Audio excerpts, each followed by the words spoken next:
Welcome to the Cambridge Festival 2021 and another conversation with a leading young academic talent working at the University of Cambridge. This conversation takes us to Europe in the 17th century and specifically the Restoration Court of Charles II in England, where new research highlights the role of individual women skilled in negotiating the politics of that court, where they help to advance an appreciation of the arts and sciences. Our focus is shaped by the dogged persistence and academic rigor employed by Annalisa Nicholson. Annalisa is a PhD student funded by the Arts and Humanities Research Council, who spent the last few years working on what starts out as a very French institution and the women in it, which she now reveals has a huge influence on English society during the reign of Charles II, arguably promoting a culture that fueled England's rise as a scientific and artistic power base. Annalisa, hello, thanks for joining us. Tell us something about your academic journey, first of all. Hi, yeah. So I studied modern languages at UCL. I studied French and Russian. And as part of my degree, I not only studied those languages, but also histories of those two countries of France and Russia, and different literary texts. And I became very interested in women's writing in France during the 17th century. I was fascinated by how much women were doing in this period. And so I then decided to continue my studies with a master's in early modern studies at UCL, focusing specifically on women in France and their salons. Their salons, which are these spaces, homes that elite women and sometimes non-elite women would open up to writers, scientists, theologians, and courtiers and ambassadors to listen to the latest scientific discoveries, the newest plays. They're essentially hubs of new ideas and places where women could engage with new forms of knowledge. And during my master's, I came across the story of this one woman, a woman who had grown up at the French court, a woman who had fled an abusive marriage, who had spent years traveling across Europe, escaping from her husband's clutches, and eventually ended up in Restoration England at the court of Charles II. She would briefly be his mistress, and then she would set up one of these salons, and her name was Hortense Mancini. And I couldn't find anything really about her salon. So that's how I ended up starting this PhD, all about her salon and its impact on London culture during the 17th century. So the PhD is very much a result of the coming together of two disciplines, your study of French and history. Exactly, yeah. So I'd read a couple of things about this salon briefly in studies by English scholars who were connecting what was going on in English literary culture during the Restoration to some of the texts perhaps being translated by this salon or being disseminated by this salon. But those studies tended not to bring in the French element that much, probably because this salon was established by Hortense Mancini, who had come from France, and she welcomed into this salon numerous other French exiles. So it's a very sort of French-style salon. And then on the French side of things, no one had really looked at this salon either because it wasn't in France. It had sort of been imported, I suppose, into London by these French exiles. So in that respect, the salon sort of hovers between English studies and French studies and sort of history too. And bringing that together, bringing the French side and the English side is what I'm trying to do here. Now, Hortense is one of a number of women that we'll look at in a moment. But I think before we get to London and the Restoration Court, you need to explain a bit more about what a salon actually is in France, where it actually starts and when does it start and what are its impacts? So the French Salon was a cultural hub, really, that took off at the beginning of the 17th century. Prior to that, in the 16th century, we start to see an emergence of some women writers, and we might think that the Salon then in the 17th century emerges in response to these perhaps individual isolated cases of women writers in the 16th century who are perhaps looking for a bigger community. And one of the earliest salons, the most famous early salon is the Salon of the Marquise de Rambouillet, established around 1607. And she actually used to welcome her visitors while sort of lying on this bed, and they all used to sit around her quite cozily, talking about the latest plays and poetry, thinking about the new scientific discoveries. So it's a place really where women can have these conversations, women who at this point don't necessarily have the same access to this knowledge, not able to attend universities. But men also would come to these salons too. So there's a mixed gender intellectual exchange happening, which is very new. And this model becomes very popular. It tends to be a type of space erected in opposition to the French court. So you get these exile salons cropping up, particularly during the French civil wars later on into the century. And so as that kind of century goes on and the salons become a lot more established, you can see how England might be interested in possibly having this kind of model. Now, England, of course, becomes interested in all things European because of the arrival back into London of Charles II at the Restoration. Now, Charles, of course, has spent the last few years in France and in The Hague, in the Netherlands, and has become immersed in continental culture, hasn't he? Yes, this is a really important point, I think, about how the salon ends up coming to London and then why it's so popular. So during the civil wars and the Interregnum, a large number of English royalists spend time in France, mostly in Paris. And so there's the court of Henrietta Maria, for example, the mother of Charles II, who establishes a sort of royalist court in exile. And that court in exile then socializes with members of the French court. And that allows those royalist exiles to attend these French salons for the first time.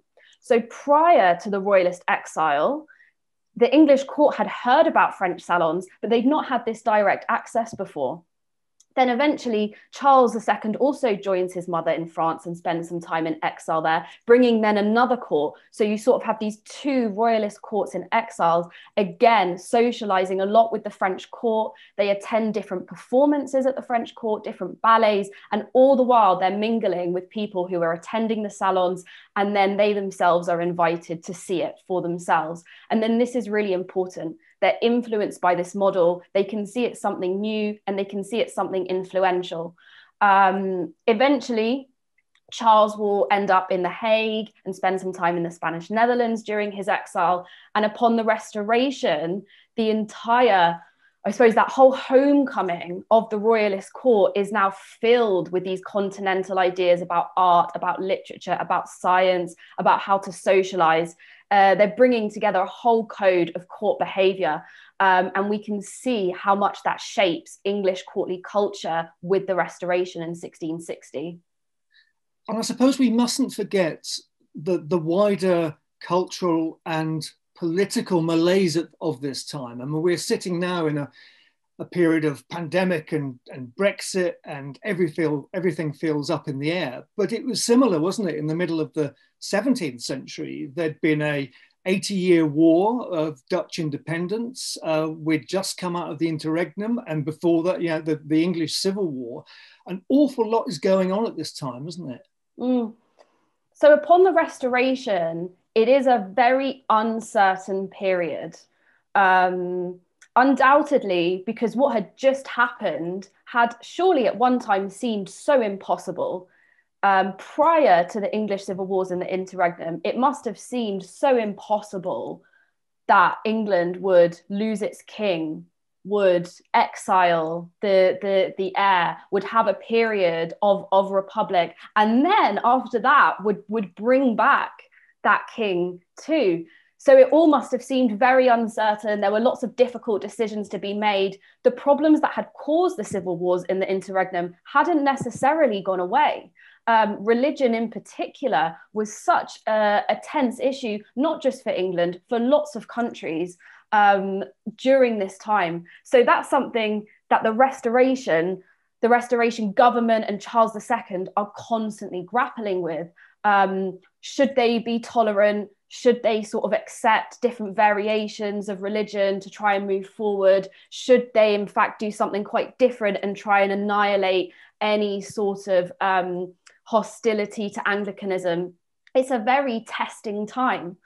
At first, with Charles II, he seems to want to promote a tolerant agenda. He says right at the beginning in the Declaration of Breda that he wants to allow the liberty of conscience, so the freedom to believe your religion.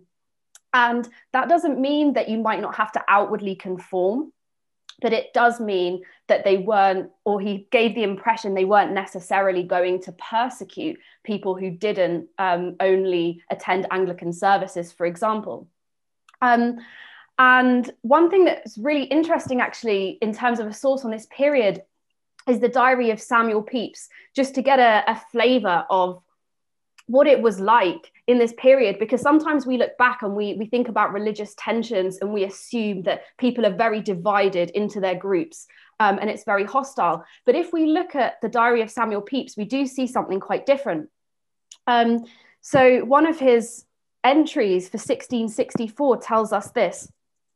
He says, "Up to church alone in the morning." So this is to the Anglican church. "Dined at home mighty pleasantly. And then in the afternoon, I to the French church." And this is him then going from an Anglican service to a Huguenot service. A Huguenot service at that time would have been considered a non-conformist service. And this is because Pepys's wife was actually a Huguenot. So we see already that some people are actually able to move between different sorts of religions.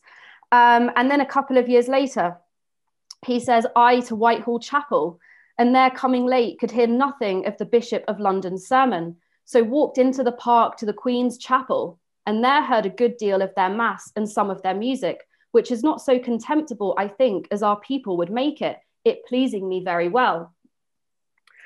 So I think it's really interesting to see that in those early years of the Restoration, it seems relaxed enough that Pepys is able to go to an Anglican service, a Huguenot service, and to a Catholic service, and then complement the Catholic service too. It wasn't always like this during the Restoration. There are times of hysteria, there are times of rising tensions, but sometimes when we look at the individual life of one person, we also see how an ordinary person can navigate these tensions too. So what Pepys is highlighting, and what you yourself have just highlighted there, is that there is a growing, sizable French community in London. London is a multicultural city like we would recognise today. And there are people within London, they might be of the Protestant faith rather than the Catholic faith, but they're very open to some of the things that Charles has been witnessing himself on the continent. Yes. So the growing French population, I should say, in London is a fascinating side to this history. London at this point is becoming more multicultural, as you say. It's becoming more multilingual, multi-confessional, and in particular, it is the French Huguenot population that's really contributing to this. Particularly as the years go by, particularly as the persecution of French Huguenots in France is increasing, is intensifying. Eventually, it will culminate in the revocation of the Edict of Nantes, which essentially criminalized Protestantism in France and triggers an exodus of Huguenots, many of whom come to London. To put this into context, or to put this into perspective, I should say, the population of London in the 1680s was about 500,000 people, maybe a little more. About 40 to 50,000 Huguenots come and settle in London. So it's almost 10% of London's population then is a French Huguenot refugee. And if we think about that then, we can really grasp that sense of multiculturalism, of French influence in London at this time. The satirist John Dryden called it the Second Norman Conquest. So We should also recognize that this mingling of French and English culture wasn't always praised. It wasn't always valued and appreciated. Certain figures were trying to stoke fear about this. There were even suggestions that French Catholics were coming in disguise as Huguenots to work as spies for Louis XIV and the Pope. But nonetheless, we do still have this French influence all the time. The Huguenots, they bring new skills to England. They bring weaving and glass making. Huguenots also come with language skills, so they're bringing translation and the ability to translate French texts into English and English texts into French. So we have this wonderful sort of coming together of French communities with London and English culture. And there's another interesting French import, isn't there? And that is this role in a court of something that is known as the maîtresse-en-titre. Can you explain what that is, where that starts, whether this is a new import to England or whether we've seen this before, Annalisa? So the maîtresse-en-titre, or the official royal mistress, is something that historians really associate with French culture, particularly the culture of the Ancien Régime, so the French monarchy. And it has its roots mainly in the 16th and 17th century, but it does go back further, at least to the 15th century. This isn't to say that French monarchs didn't have mistresses before then, but the maîtresse-en-titre, that sort of that idea of an official mistress, it's got that word titre in it. It's like a title. So this role of the royal mistress as a quasi-institutionalized role comes to the fore in the 16th and 17th centuries in France. Arguably, its origins lie with a woman called Agnes Sorel, who was the mistress of Charles VII in the 15th century. And Sorel is sometimes identified as the first maîtresse-en-titre because she is given, I suppose, for the first time as a royal mistress, a particular estate that had belonged to the monarchy. At times, she seems to act potentially as an advisor. She's a mistress for a number of years to Charles VII up until her death. And all of this is giving the sense of it being a role rather than simply a mistress, simply someone with whom the king is having a sexual relationship with. That said, Sorel in her time wasn't fully valued as a powerful figure at court. And so it's not until the reign of Francis I, or François Ier, that we really see the maîtresse-en-titre come into its own. And François I has a mistress called Anne de Pisseleu, and we really see her take on this advisory role to the king. At the same time, this role of royal mistress is sort of bolstered by the resident ambassador. So this is also something new.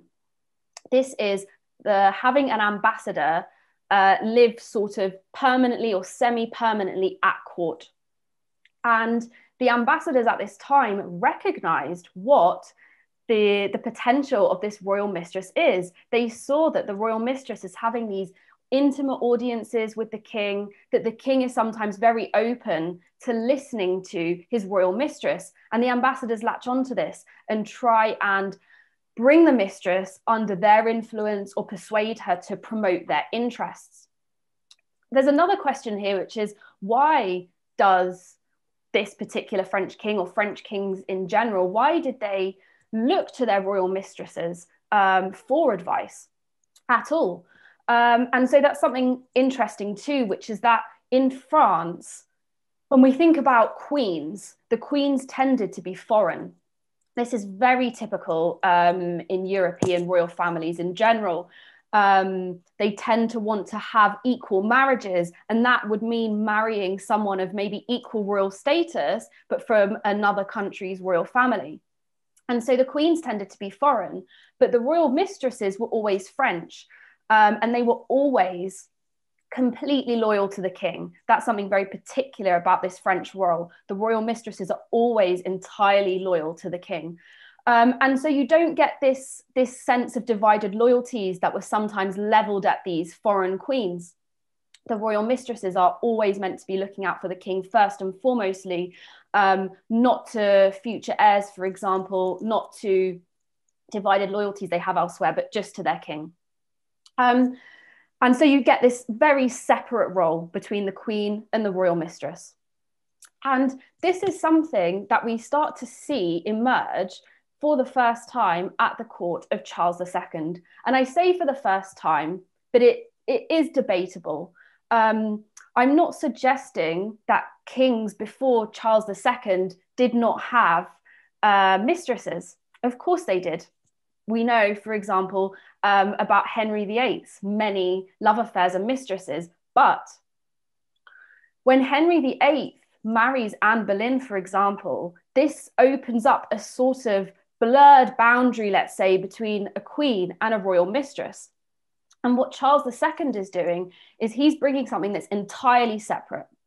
He starts his reign in a relationship with Barbara Villiers, but there's never any question of him marrying her. And this is something he continues. It's something very separate.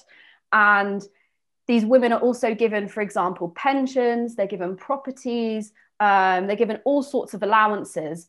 But it's also, I suppose, to contain them, to sort of formalize it into a royal mistress and keep those women in the boundaries of that role. And I suppose the other thing that helps us understand the role of the mistress in the French court is the fact that they don't have a queen as a monarch in France, whereas in England, we've already had two queens, but that's something that doesn't exist in France. And so therefore the mistress is kind of taking on that role without the threat, as it were, of her becoming queen herself. Exactly, yeah. So what you have in France is you have something called Salic law, which is a sort of ancient law compiled in about 500 AD by the first Frankish king Clovis. And it's interestingly elaborated on during the 15th century. So this is the century where you get Agnes Sorel and the sort of first maîtresse-en-titre in France. And I suppose the thing, Salic law, it broadly speaking, is a big compilation of different laws, but it's most famous for prohibiting a woman to ever inherit the throne. So there cannot be a queen of France. There are, of course, queen regents, and this happens at several points during the monarchy. And in some respect, this is seen as something quite positive in France, to have a queen regent who's often a mother of the heirs, because it stops sort of different factions, I suppose, headed by different patriarchal figures, possibly sitting as a regent and promoting their own interests. The queen regent is considered an important figure because she will only be looking out for her children, her sons, who are the future heirs. But what it means in terms, I suppose, of the royal mistress is, yes, you never get this fear, I suppose, yeah, of her ending up on the throne. It's very separated. And again, whereas the queen regent would tend to be focused on heirs, the royal mistress is entirely focused on her king, or sometimes on the dauphin, which means the heir to the throne. So in the 1660s, we're in still very uncertain times. We now have at the royal court these mistresses who have the ear of the king and have considerable influence on the king. The first one you mentioned was Barbara Villiers, who is also known by a more plainer name, Barbara Palmer. And she's almost installed as mistress as soon as Charles arrives in May 1660, isn't she? Absolutely, yeah. It's uncertain when their relationship started. Some historians think it started before Charles actually entered London in triumph for the Restoration. Some consider it slightly afterwards. But yes, almost immediately after Charles is restored to the monarchy, Barbara Villiers is clearly there. She's given rooms in the palace. She's very visible. It's very clear that she's his mistress. But Charles was also making it plainly clear early on that she's not his wife, that he will be looking for a match, a royal match equal to his status. And this is important, I think, because prior to the Restoration, Charles had a number of other mistresses, most famously a woman called Lucy Walter. And there's a lot of suggestion over whether Lucy Walter sort of expected Charles to marry her. That there's even potentially a potential source that suggests they did get married or something along these lines. And Charles must have been very, very keen to ensure this situation did not happen again. He wanted to consolidate his monarchy, and part of that is about consolidating foreign alliances. These are what these marriages are, these royal marriages between houses. They're so significant for creating alliances, significant for bringing wealth to your monarchy. So to some extent, I think Charles is very early on signaling that Barbara Villiers is a royal mistress and no more. He eventually will marry, a couple of years later, Queen Catherine of Braganza, the Portuguese Infanta. But Barbara Villiers is always a very visible presence, famously accompanying Charles and Catherine on their honeymoon. So even when he does marry Queen Catherine, Barbara Villiers is always there. So the king has a mistress before he has a wife, which is quite an interesting way of going about it. And Barbara's influence amongst when you read about her now, much is made of the spiky relationship between her and Catherine, who becomes queen. But she's also behind a lot of things that's going on in the court, particularly in the sponsorship of the arts, isn't she? Yes. So history has tended to linger on Barbara Villiers' tempestuous relationship with Queen Catherine of Braganza. And that, I suppose, is because royal mistresses in general tend to be treated as, I suppose, these figures of gossip. And so in the past, we have been a bit too interested in these sort of catfights between these women and overlooked what Barbara Villiers was doing with the power that she had as a royal mistress. Yes, there's also been a lot of interest in how she spent her money, but to be honest, all of the royal mistresses were given money to spend on jewels and clothes. They're the royal mistress of the king. It's almost expected of them. And her role in the arts, I think, has been slightly diminished, and it's very important.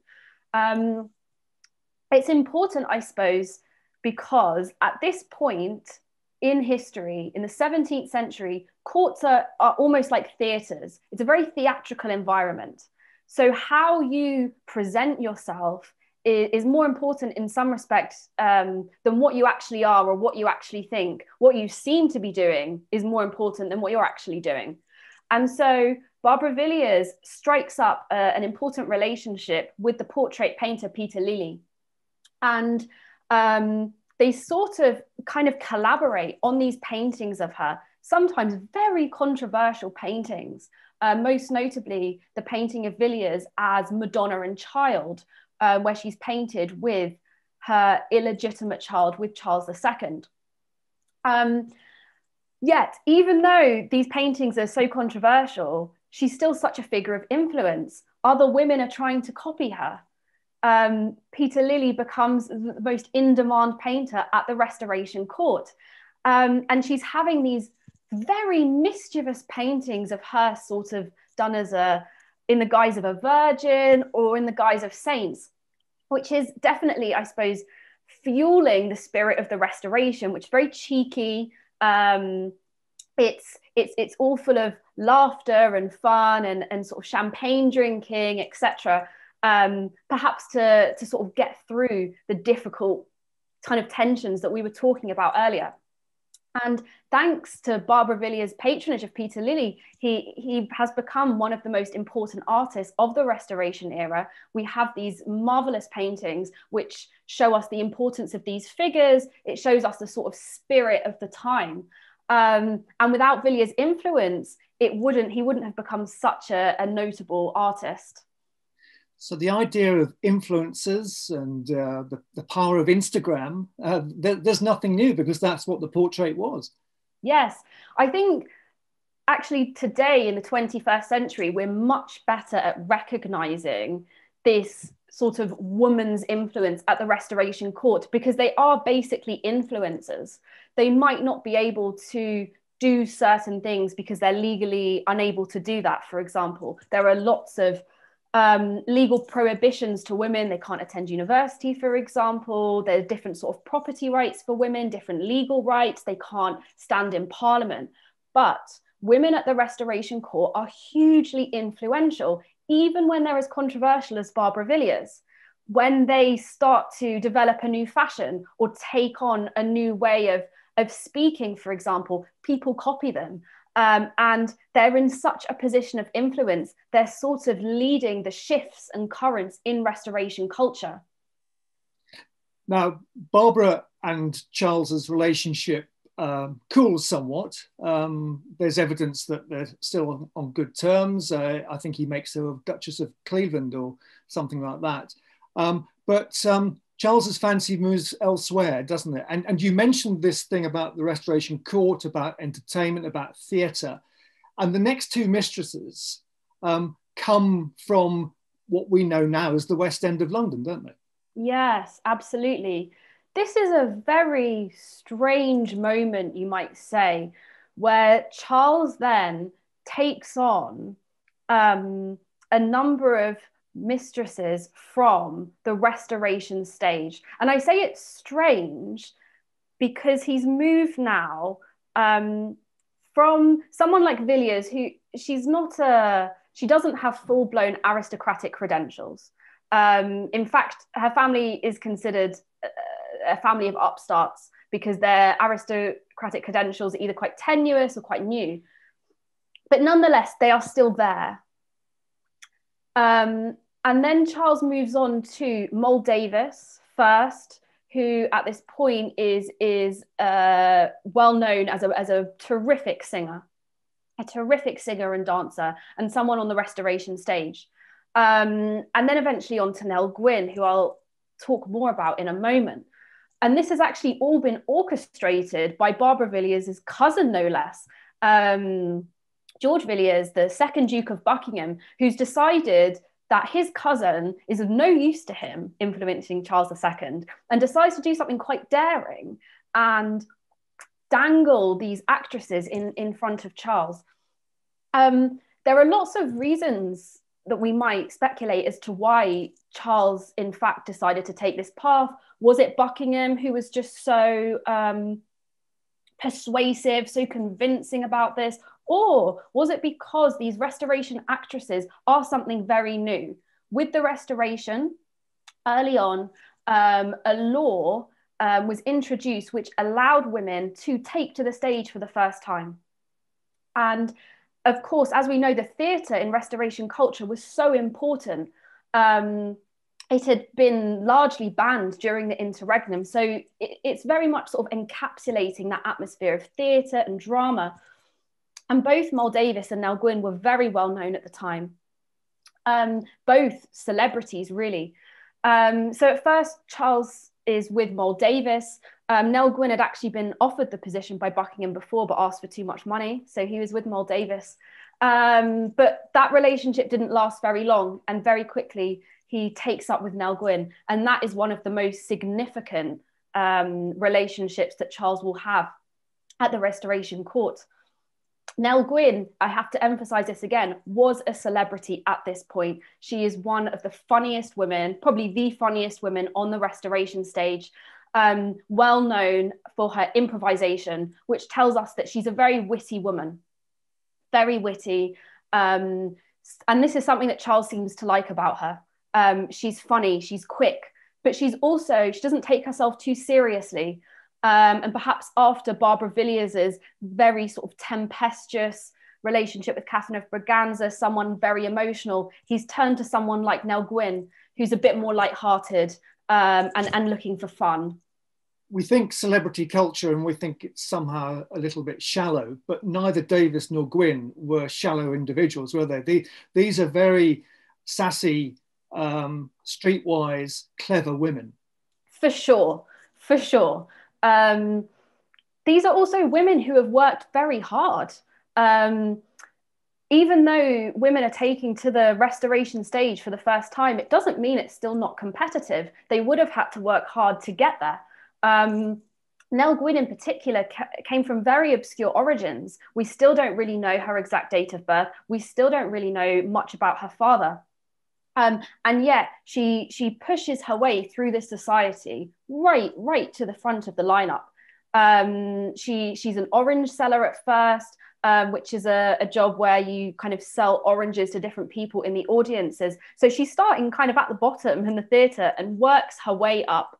And I suppose it's important to remember her talent too. Sometimes when we think about royal mistresses, we're focusing on their beauty, and we think maybe of kings sort of looking for the most beautiful woman he can find. No, Nell Gwyn is terrifically talented. She's always keeping Charles on his toes.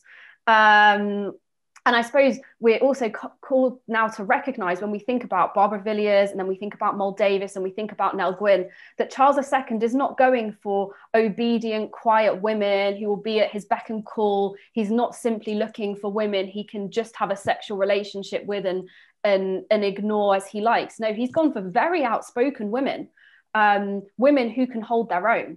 And that's probably why they are these really dominating forces at the court. At times it makes them unpopular because people are shocked that these women are behaving like that. And yet for someone like me, who's a historian of women, this is so exciting. We're seeing what happens when women are given a voice and are allowed to speak it loudly.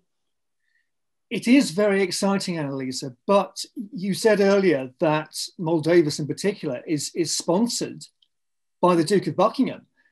These women are there because a powerful man wants them there. Yeah, so there is that background too. There is the background that they have been offered this opportunity through Buckingham. But that doesn't necessarily mean that they then have to spend their time as royal mistresses doing what Buckingham says. They've kind of been offered this role and they take it, but they had to equally work their way up to even get the opportunity. And I think as Buckingham finds out, these women will behave as they want to behave. Once they're in the role of royal mistress, it's very hard for Buckingham to completely sway their views.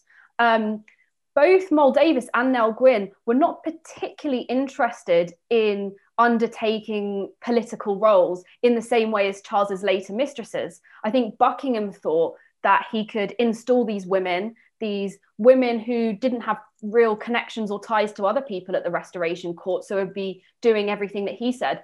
And it didn't entirely work out. So we might see Buckingham, I suppose, as a sort of mediator in the initial stages of placing these women in this very high position at the Restoration Court. But I think that's as much as we can say. So careful what you wish for. Exactly. As happened with Barbara Villiers, Charles's fancy is taken by other women eventually. And as well as the Duke of Buckingham wanting to influence the King of France is keen to influence the King too, because Louis XIV is desperate for some sort of alliance with England. And events move on so that Louis XIV gets that opportunity, doesn't he? So Louis XIV is always looking to manipulate the other European monarchies and governments, definitely. And England is of course high on his list. England and France have always had this strange relationship, at times very tense, but also they consider each other, I suppose, each other's oldest enemies and each other's oldest allies. And he's particularly interested in gaining and maintaining a friendly relationship with England in the midst of the wars that are going on with the Netherlands, the Low Countries at this point. It's very tricky though, because religion complicates it as ever. France is a Catholic country, England is a Protestant country. And so there's a lot of back and forth between the two countries. Charles II was always quite sympathetic to having a friendly relationship with France, I suppose in gratitude for accommodating him and his court during his exile. Nonetheless, there are lots of people in the Restoration court who hate France. There's a lot of Francophobia going on. And so the alliance doesn't quite come to fruition until a bit later.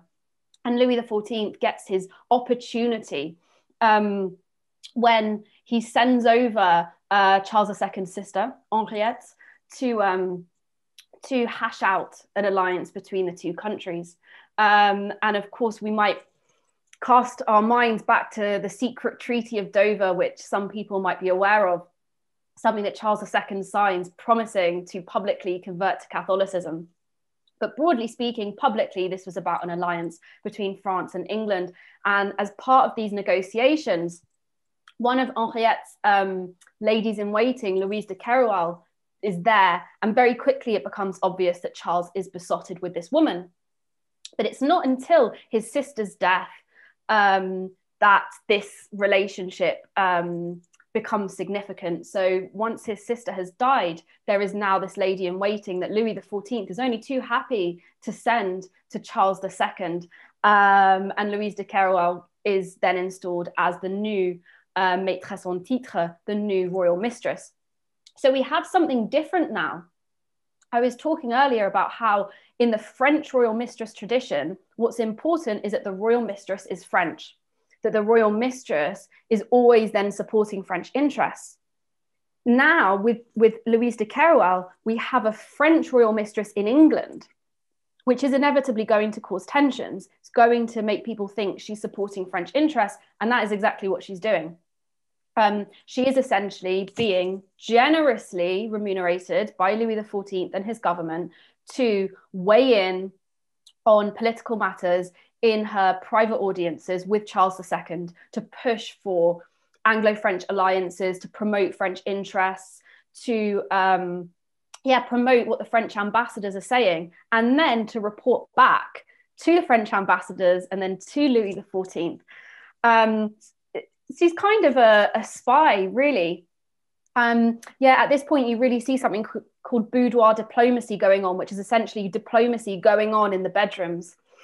And so this does really seem to shape Charles II's views, let's say, already sympathetic to Catholic interests, already sympathetic to France. And then with Louise de Kéroualle there, he becomes even more so. But there's something else more interesting going on with Louise, isn't there? Because as well as this spy who is working to put forward the ideas and the thoughts of the King of France, she's also very, very interested in science, and she's bringing over a lot of the advances made in France, and she has a lasting impact on science in England, doesn't she? Yeah, so Louise de Kéroualle does something very interesting, and she's using her skills as a networker to advance science in England. So of course, we come back to this question about women's access to education. Lots of women can't actually study science per se. I mean, there are always exceptions, there are private tutors, but largely we have to say women's access from science is obstructed. But this doesn't stop Louise from promoting science in I suppose, a new way. And what she does is she connects different people in order to bring about the construction of the Royal Observatory. So she weighs in on a debate around longitude, which was really important at this time because it's all about calculating time and distance at sea. Which is very difficult and yet very important when we think about the rise in travel and the rise in trade going on in the 17th century. And lots of scientists and mathematicians have been begging Charles to build a proper observatory, and he kind of agrees and then doesn't do it. Very classic Charles II, a classic delaying tactic. And so what Louise de Kéroualle does is she finds actually a French scientist called Sieur de Saint-Pierre, who has claimed that he solved this problem. He can work out longitude. And so she brings him forward, introduces him to Charles, and Charles sets up this committee to test this theory to test this man's calculations. And they do, and the calculations don't work. And they conclude that the problem with these calculations was that this scientist didn't have the infrastructure to do it. There was no observatory, and so his calculations were incorrect.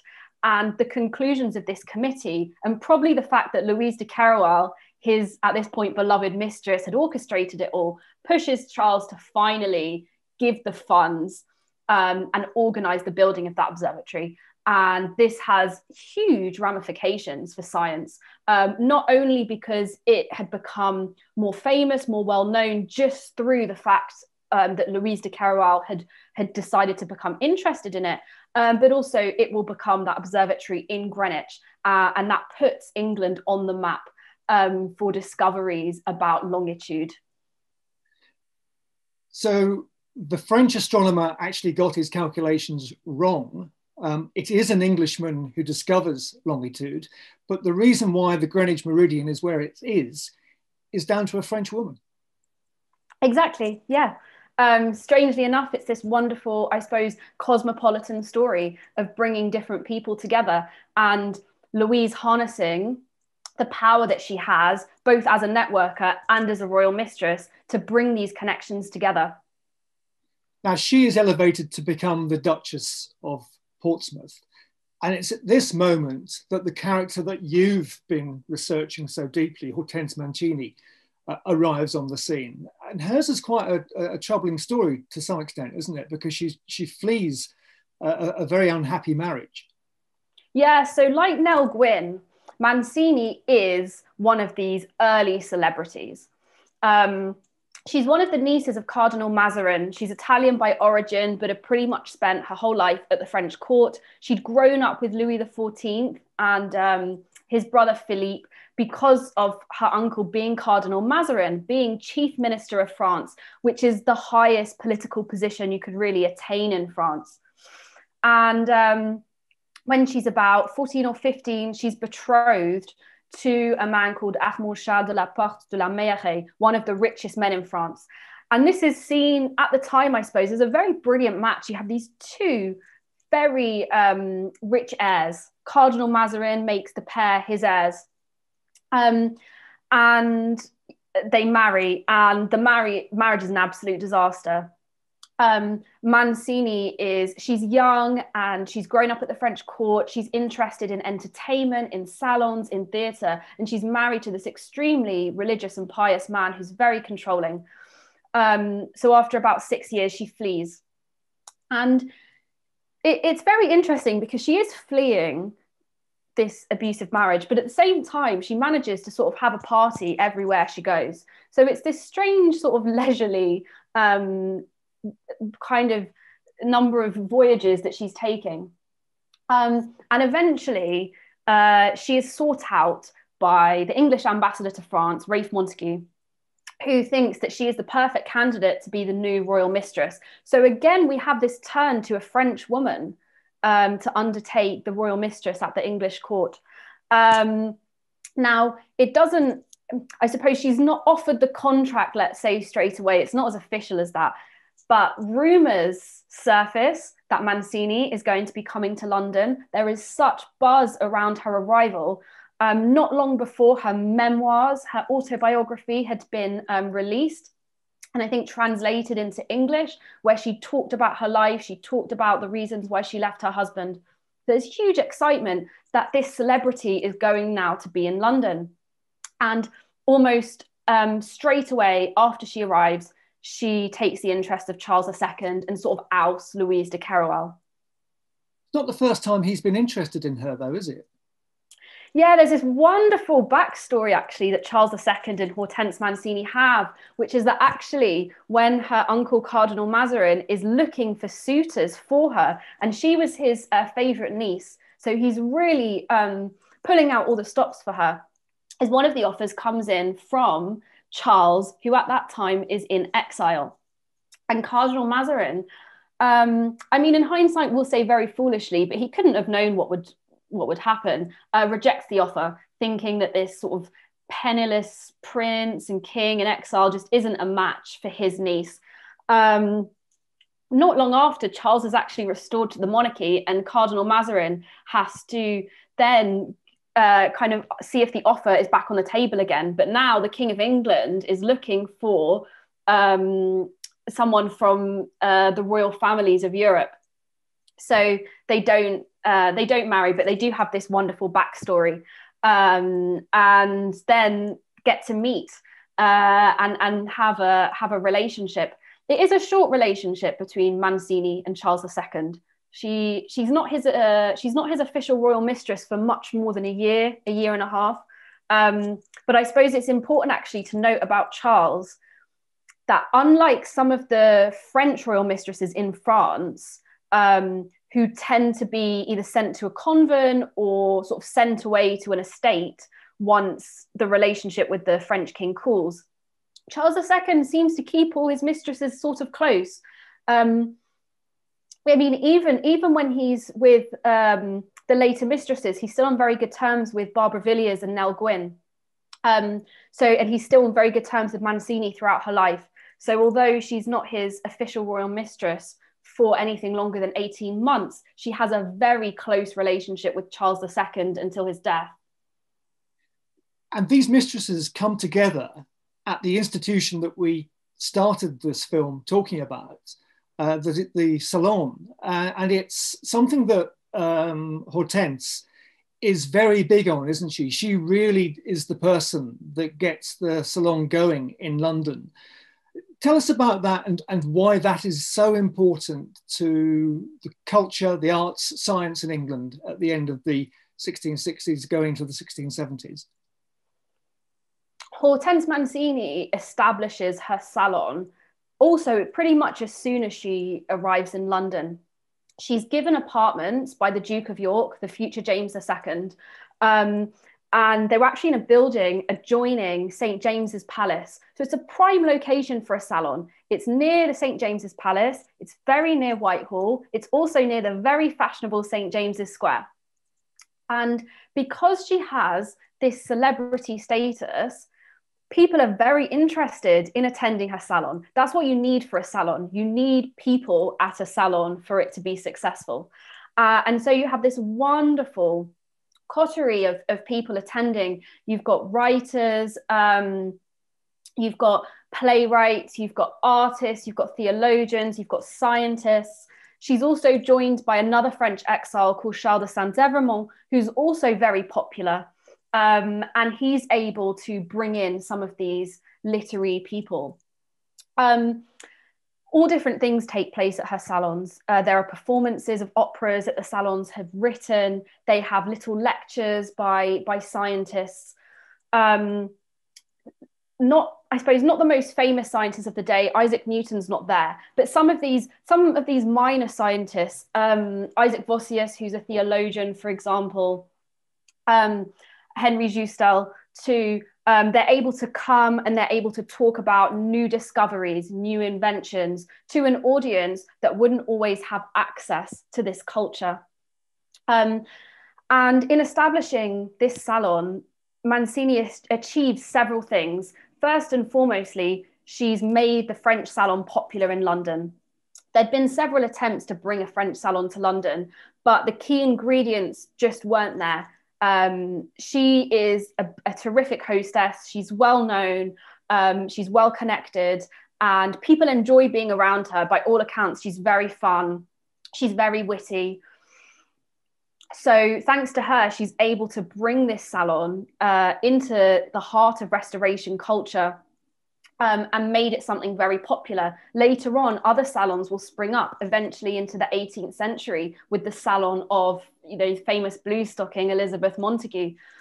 And then through this French style salon, she's then also popularizing French culture. Inevitably, with a salon that's run by Mancini and Saint-Evremont, these French people, you get lots of French expatriates coming to the salon, mixing with English courtiers.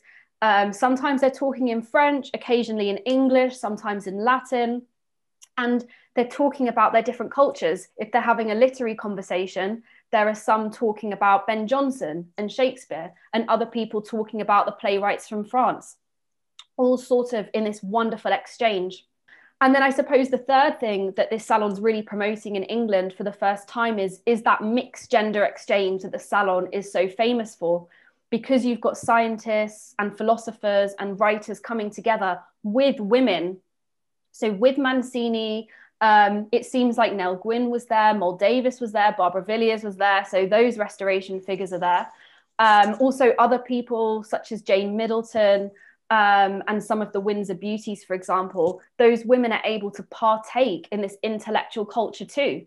And I think we have to see that as a contribution to this mixed gender learning, which will eventually and finally be realized with the entrance of women to universities much, much later. But this is really the beginning of that in 17th century London. And how important do you think they are when we come to regard England's place as a sort of cultural scientific powerhouse in the 18th and 19th century? Does it all start here?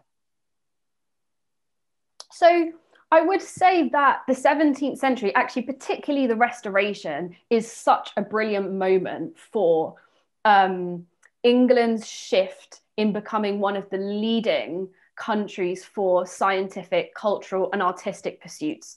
As much as I would like to, I can't lay it all at the door of the Mazarin Salon. It's not just that. There has been, the Royal Society, for example, is set up upon the Restoration. So a body devoted to scientific pursuits with a journal where those inventions, discoveries and discussions are recorded.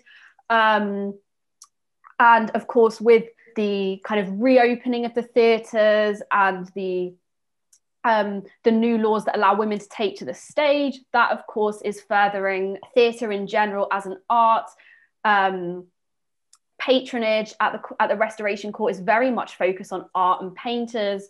You know, there's Villiers and Peter Lilly. There's Nell Gwyn, who is patronising Aphra Behn, for example. But what we do see at every turn is that the Mazarin Salon is so integrated in this world. So many members of the Royal Society are also members of this salon.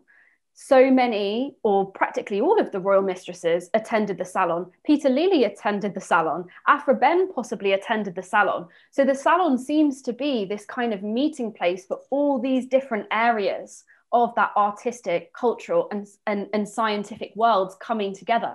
And that's very important in consolidating them, in kind of creating an intimate conversational environment where more people can learn about what these societies are doing, where more people can become interested in them and possibly fund them if they're an aristocrat with funds to spare, possibly disseminate ideas if they're a writer or a translator. Something else that the Mazarin Salon has is lots of French and Europeans. So that means that when they're meeting these Restoration writers, you have people there that can translate those works and export them to Europe in a sort of, I guess, mirroring of Mancini bringing the Salon to one country, to England. There are people then that translate the works of a Restoration satirist back to France. And this is really important for disseminating English culture and English contribution to science. Without that, you can't be as much of a leading power as you'd like. That's a very positive take on the salon that Hortense is behind. But it has a reputation for something else, doesn't it? It's a place where you can lose your shirt even more. That's one way to put it. It also had a reputation as a gaming house. It was at times belittled as a gaming house, sort of insulted as nothing more than a gaming house. Some of the people that leveled these accusations, I have to say, I mean, they weren't the most fun people in Restoration society, so we have to contextualize that too. But yeah, Mancini's salon was famous for one particular game called Basset. It is a high stakes game. It's one of those games where as soon as you win, initially you have this option to double, treble and quadruple your stake. And so it became very addictive. The losses are very high. They're high anyway because there are lots of aristocrats at this salon who are betting huge sums. The game itself was invented in Italy and caused such a stir that the person who invented the game was exiled. when the game comes to France, it's eventually banned. And even in Restoration England, where we might say there was a more lenient atmosphere towards gaming and entertainment in general, there were kind of strict laws on who could play the game, who could be the banker. What Mancini does at this salon is really sort of almost promote the game of basset. It's very unusual. She really, I suppose, pushes herself as one of the major players in this game and seems to adore it. There are times when her co-host Saint-Evremont is very cross with her for spending so much time on basset, is lamenting the lost time that they could have spent discussing philosophy. But she's totally interested in gaming. And whatever we feel about this intellectual or moral arguments against gambling, she's doing something very new, which is promoting women at the gaming table. And this is important because this is still a period where women are considered intellectually inferior, women considered less responsible with money. And here she is, a woman who's left her husband, a woman who has been trying to fight her husband for the inheritance she brought to the marriage and who is currently dependent on the money she received from Charles II. She's there heading this gaming table without a care in the world, gambling her money, this complete sense of financial independence. And because of her popularity, because of her influence, lots of other women start being interested in gaming too and enjoying the game.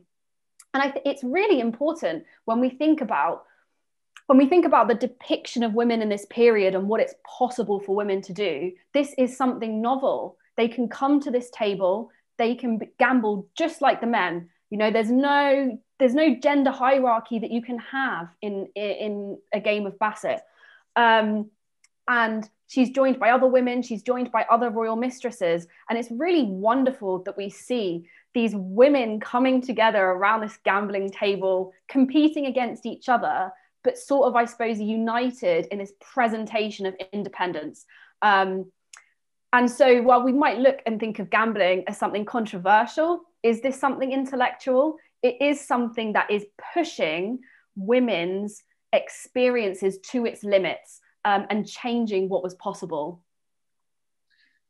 Charles II dies in 1685. I think at least 3 of the mistresses come together to see him in the days before he dies. Does the role of maîtresse-en-titre survive Charles, or does it die with him?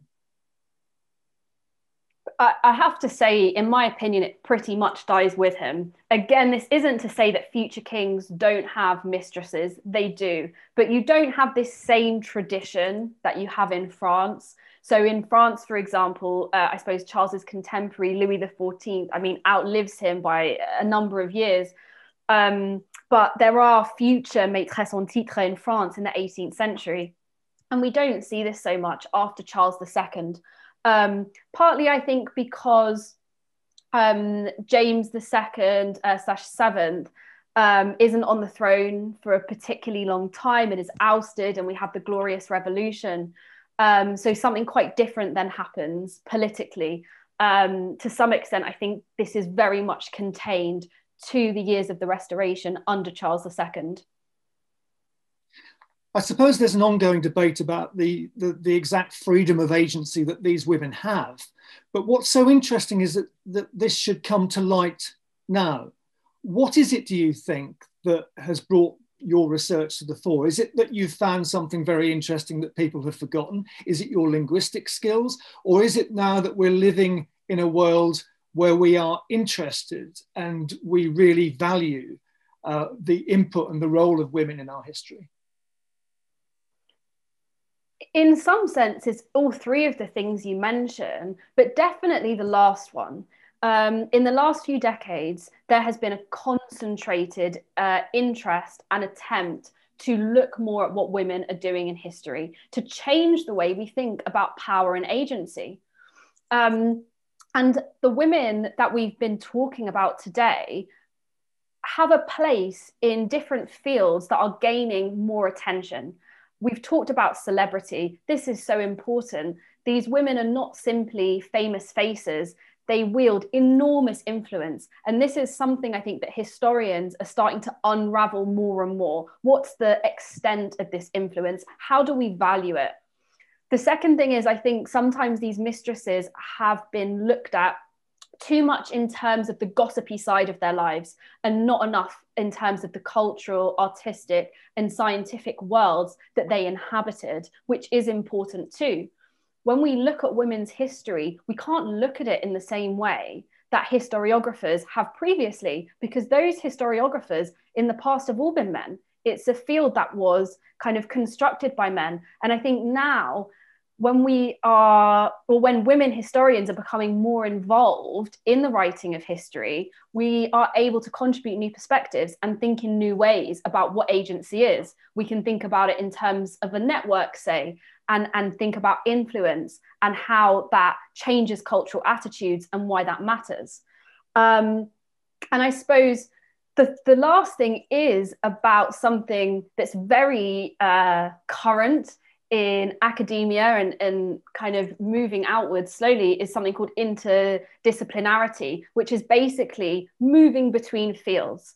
I'm someone who is in the French department at Cambridge, but I don't just work purely on things in France and in French. I've kind of moved my gaze to England, to London, and working sort of hovering between French, English, and history studies.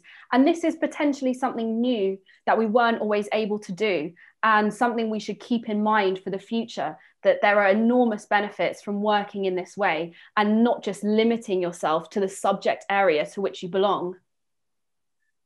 I think to young researchers and young historians, the idea that silos shouldn't exist is really exciting. But in your story, I think there's another exciting thing, and that's the amount of detective work that you've had to do and how exciting that can be. Because I understand there's one archival document or set of documents that's come to light in your research, which really has provided a key, as it were, to this treasure chest.